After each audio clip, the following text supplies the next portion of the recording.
I'll only speak for myself. Thank you. I did vote to restrict that giving by Buchanan for precisely the reasons that were stated. The distinction for me was I knew about that. I did not know about these solicitations until the cardboard check was presented on that night. So only those three knew? I didn't know about Okay, it. all right. And if I did, I will tell you, I would have had Okay. the same position as Buchanan. Okay, I thank would you. not have been a part of it or condoned it. Thank you. Pattye, Yes, sir. I will speak for myself as well. Okay, You and I have had a number of conversations relative to fundraising for Berwyn, Radnor, and Paoli. We've had a number of conversations on that. I've called and I've talked to you about that. I am unwilling to tell you who gave and how much they gave. And your other question was, who'd you ask and they didn't give? I'm not giving that information up. If Berwyn Fire or the fire companies would like to tell you who understand, Paul, gave but- and the amount of money they gave. but that- Chairman that's- Kamp at the December meeting actually Okay. gave the list. Pattye, I'll let you speak. Okay, sir. Okay, thank you. And again, I speak just for myself, not for Okay. anyone else. Bob Lamina and I worked for 2 days, very, very hard, 3 days probably, knocking on doors, asking people to contribute to the fire companies. We are indeed fortunate in Tredyffrin Township to have so many generous people and companies that are willing to give to help somebody in need, as the fire companies were. And relative to telling who gave and how much they gave and who do we ask and they didn't give, that's not for me.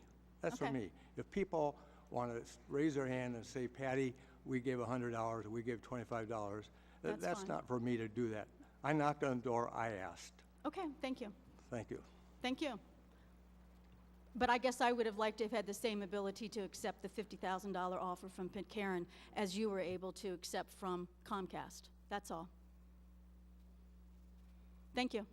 I think, just again, speaking for myself and not for anyone else, relative to Pitcairn, I think there are other issues there where they would be coming before us on certain matters. As is where Comcast. There'd be a problem. Uh-huh. And I Contract think, negotiations. Okay. And again, as you quoted, I did vote that way.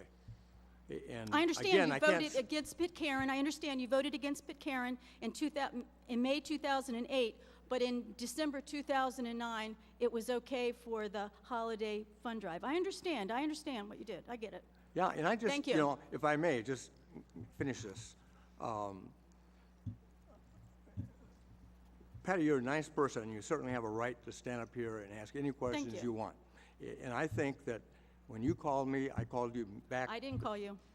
You called me to give me the Okay. updates, But I yes. told you exactly where we were. And I appreciated relative it to Fire too. Company I Drive. appreciated it. And it's, again, I would say 1,000 times, we are fortunate in Tredyffrin Township to have generous people that are willing to dig in their pocket and help when there's a need.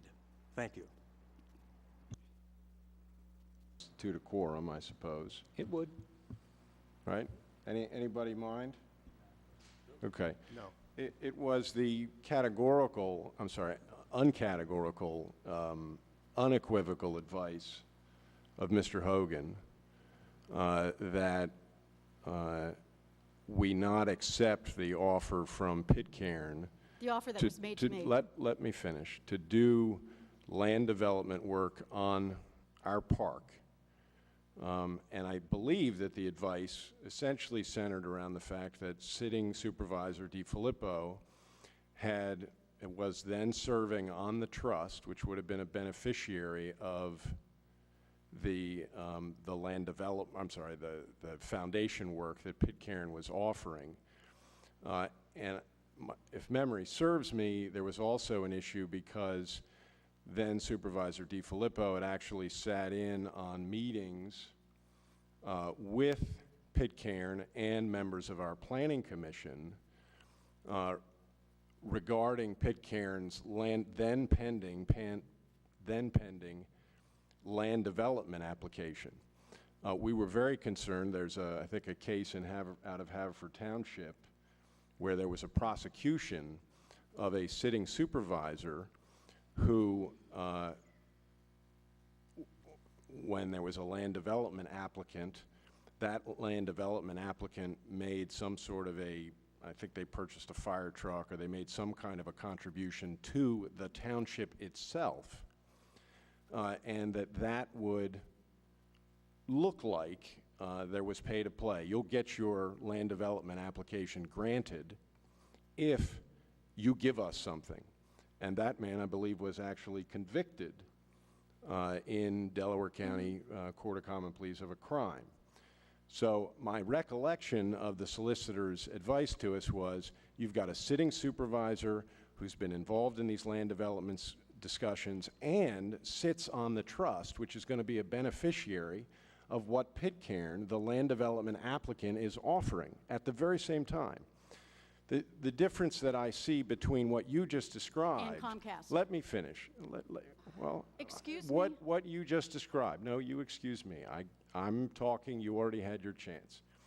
The difference that I see is that individual supervisors who are free as citizens to make requests of fellow citizens, whether they're corporations, and there are lots of corporations in Tredyffrin Township, some who never will have business before the Board of Supervisors or the township, some who have business all the time.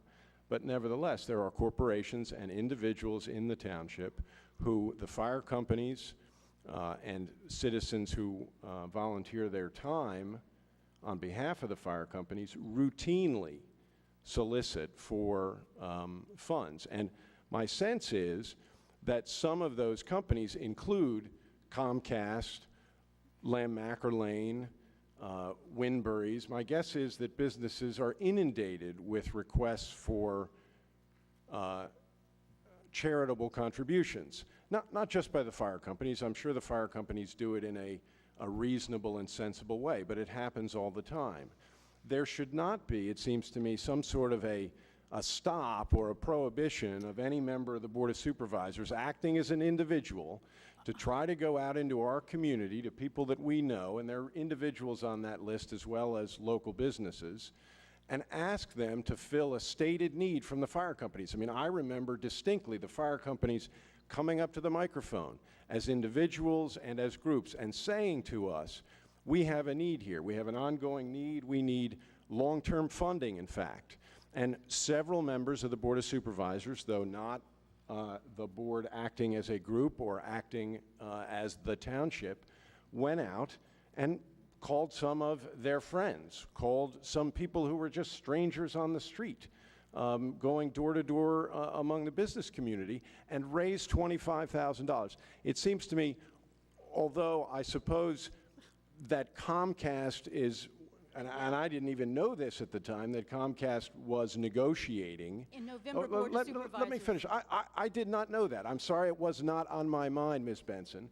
But the point that I'm making is that just because that is happening does not make an individual supervisor asking companies if they would like to make a contribution pay to play. They're free to refuse. And do you think that we would not grant Comcast, who has all of these cable customers in this township, not grant Comcast what they wanted or not negotiate with them fairly because they refused to contribute? I'm sure there were people who refused to contribute. The point is there are businesses and individuals all over this township and all over this country, and there's nothing wrong with one person going to them and saying, would you like to fill the fire company's need? I would suppose that would be accurate if you weren't soliciting as part of a Tredyffrin Township Supervisors Firefighter Fund Drive.